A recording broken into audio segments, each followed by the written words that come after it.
Hello friends, welcome to GT science tutorial. आजको यस भिडियोदेखि हामी नयाँ च्याप्टर स्टार्ट गर्नेछौँ। च्याप्टरको नाम हो मेटल्स, जुन चाहिँ केमिस्ट्री पोर्सनको एउटा धेरै नै इम्पोर्टेन्ट च्याप्टर पनि हो।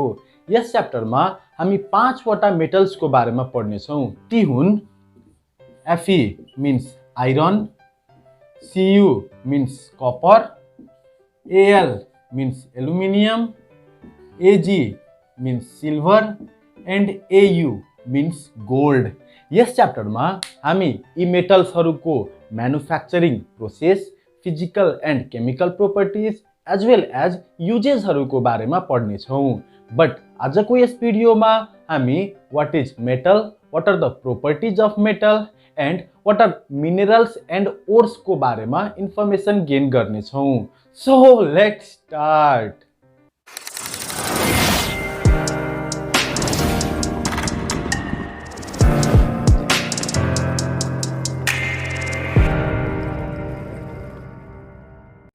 सबैभन्दा पहिला मेटल्सको डेफिनेसन हेरौँ है त। The substances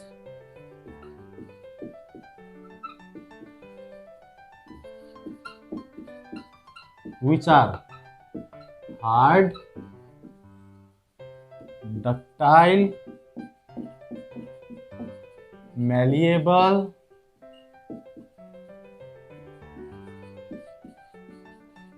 lustrous and good conductor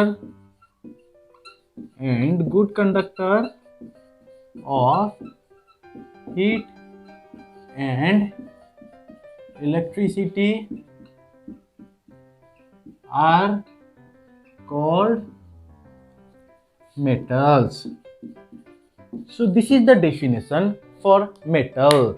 यो डेफिनेसनमा केही टर्म्सहरु युज भएको छ, त्यसको बारेमा बुझौँ है त। The first term is hard। You know, metals are generally hard। मेटलहरु हार्ड हुन्छन्, तर सबै मेटल हार्ड हुँदैनन्। केही मेटल्सहरु यस्ता पनि छन् जुन चाहिँ धेरै नै सफ्ट हुन्छन्, जस्तै lithium, sodium and potassium. These are soft metals जुन चाहिँ एक्सेप्सनल केसेसहरु हुन् और अपवादका केसेसहरु हुन्। यी मेटल्सहरुलाई एउटा शार्प एज भएको नाइफले इजिली काट्न सकिन्छ। So these metals are not hard but metals are generally hard। अर्को term ductile. So what is ductile? Ductile को बारेमा बुझ्नु धेरै इम्पोर्टेन्ट पनि हो, बिकज व्हाट इज डक्टाइल पहिला त्यो हेरौँ।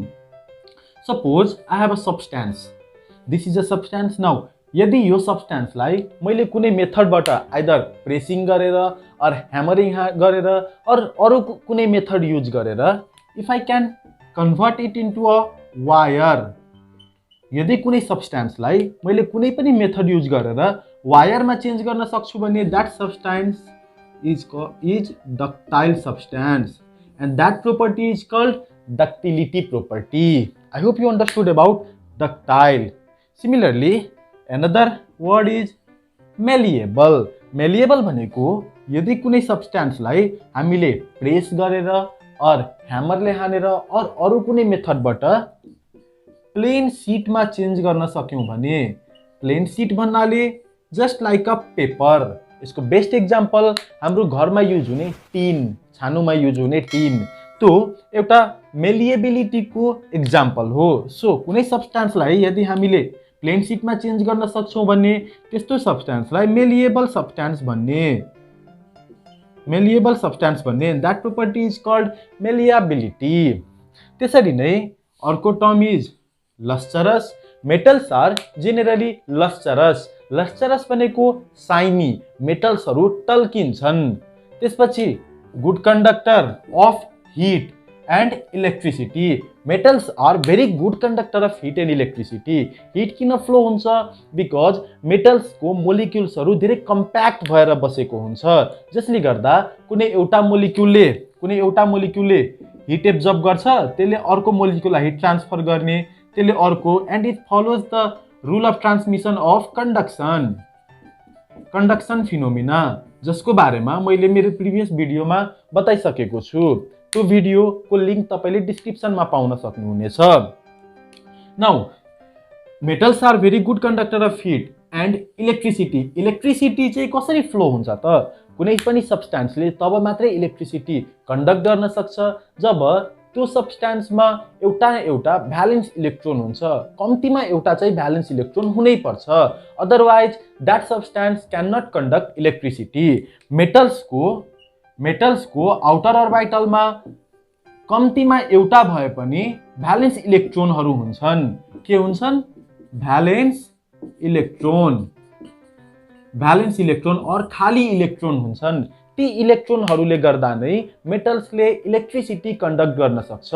और अरु कुनै पनि कम्पाउन्ड जसमा भ्यालेन्स इलेक्ट्रोन हुन्छ और कुनै खाली इलेक्ट्रोन हुन्छ त्यसले इलेक्ट्रिसिटी कन्डक्ट गर्न सक्छ। So this is the definition for metal. Now let's see its properties. Properties of मेटलमा सबैभन्दा पहिला हुन्छ डक्टिलिटी। मैले यसको बारेमा अगाडि नै भनिसकेको छु। Metals are ductile substance.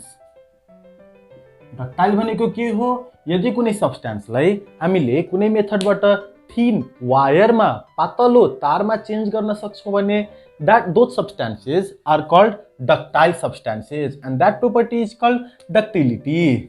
त्यसरी नै अर्को प्रोपर्टी हुन्छ malleability।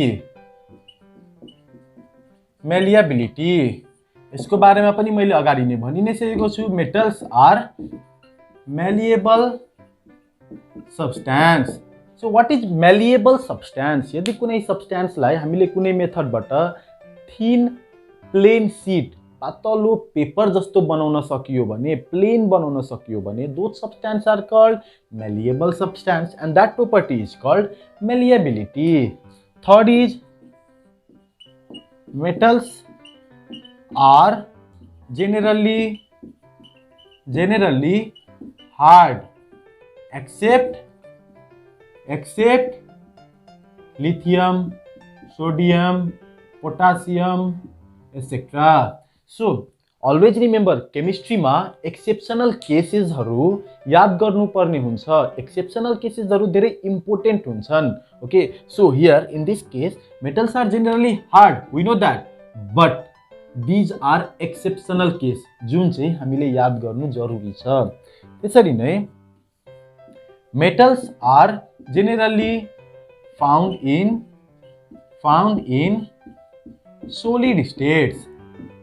solid states, but exceptionally except mercury, gallium and cesium. So these are some elements which are found in liquid state, except these are found in liquid states. So these are also exceptional cases. त्यसैले नै अरु पनि प्रोपर्टिजहरु हेरौँ है त।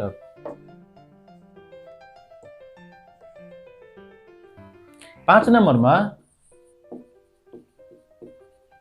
Metals are lustrous. मेटल्सहरु Saini हुन्छन्, मेटल्सहरु टल्किन्छन्। हामीले टाढैबाट मेटलहरुलाई हेर्यौं भने we can know that is metal। हामीले गोल्ड त हेरेकै छौं होला, गोल्ड कति टल्किन्छ। त्यसरी नै सिल्भर पनि टल्किन्छ, right. So metals are shiny in nature. त्यसरी नै अर्को properties, metals produce sonorous sound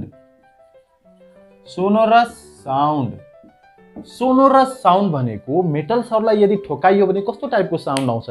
टिङ जस्तो साउन्ड आउँछ है। त्यही साउन्डलाई सोनोरस साउन्ड भन्ने। दैट मीन्स जब हामीले दुईटा मेटल्सहरुलाई ठोकाउँछौं और कुनै मेटललाई अर्को हार्ड सब्स्टेन्सेससँग ठोकायौं भने सोनोरस साउन्ड सुनिन्छ। So this is also a property of metal. त्यसरी नै अर्को property, metals have very high density or specific gravity. Specific gravity. We know that metals मा मोलिक्युल्सहरु कम्प्याक्ट भएर बसेका हुन्छन्, तिनीहरु टाँसिएर बसेका हुन्छन्. So inter molecular distance is very low. Intermolecular distance is very low. Intermolecular distance भन्नाले कुनै पनि दुईटा मोलिक्युल्सहरुको बीचको डिस्टेन्स त्यो चाहिँ धेरै कम हुन्छ, तिनीहरु टाँसिएर बसेका हुन्छन्. So they have very high density or they have very high specific gravity. त्यसरी नै अर्को metals have high melting point and boiling point except mercury, potassium, etc. So मेटल्सहरुको melting point and boiling point पनि high हुन्छ. Melting point भन्नाले कुनै पनि substance solid फर्मबाट लिक्विड फर्ममा कन्भर्ट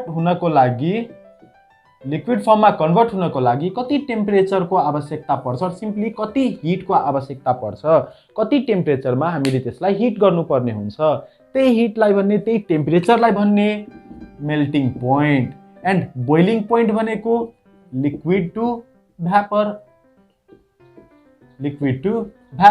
यहाँ चाहिँ बोइलिङ पोइन्ट लिक्विडलाई कति डिग्री सेल्सियसमा तताइयो भने that changes to vapour, that temperature is called boiling point. So these are some important properties of metals. Now let's see about minerals and ores. Minerals and ores are very important topic for the examination. Exam मा प्राय जसो minerals and ores बाट question सोध्ने गरिन्छ. So के हो त minerals and के हो त ores, त्यसको बारेमा हेरौं है त. फर्स्ट अफ अल मिनरल हेरौं, त्यसको डेफिनेसन के हुन्छ त. Minerals are naturally found inorganic solids in crystalline form.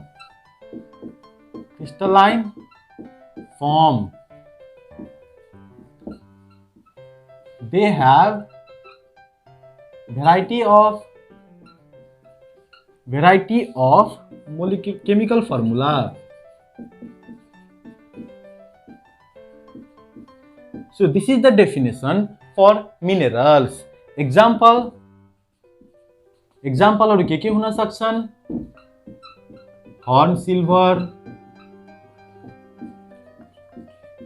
क्युप्राइट, silica, etc.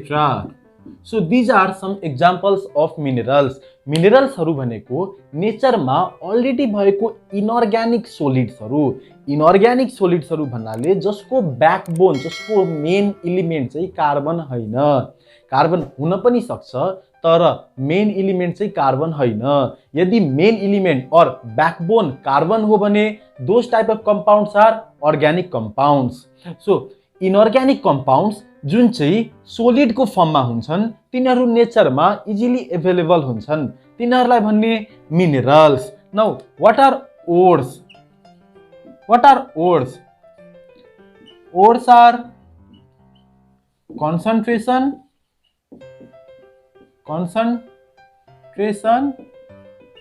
of minerals in solids, in rocks. Okay, ores are concentration of minerals in rocks, from ores minerals can be extracted in high amount. So this is the definition for ores. Examples are bauxite, cryolite, etc. So these are some examples of ores found in nature. Ores भनेको यस्तो टाइपको सोलिड्सहरूलाई भन्ने जसमा high amount of मिनरल्सहरू हुन्छन्. Okay, so मिनरल्सहरूलाई ओर्सबाट extract गर्न सकिन्छ. मिनरल्सहरू धेरै useful कम्पाउन्ड्सहरू हुन्. हामीले जस्तै मेटल्सहरू पनि एक्सट्र्याक्ट गर्नुपर्ने हुन्छ, त्यो पनि ओर्सहरूबाट. सो इनअर्ग्यानिक मेटल्स और इनअर्ग्यानिक कम्पाउन्ड्सहरूलाई और मिनरल्सहरूलाई हामीले ओर्सबाट एक्सट्र्याक्ट गर्न सक्छौँ. नाउ यहाँ एउटा कुरा बुझ्नु जरुरी छ, all ores are minerals but all minerals are not ores. So this is a sentence to remember. हरेक ओरहरू चाहिँ मिनरल्स हुन्छन् तर हरेक मिनरल्सहरू ओर्स हुँदैनन्. So this is all about metals, its properties, minerals and ores. If you like my video, please share this video to everybody you know, and thank you for watching the video.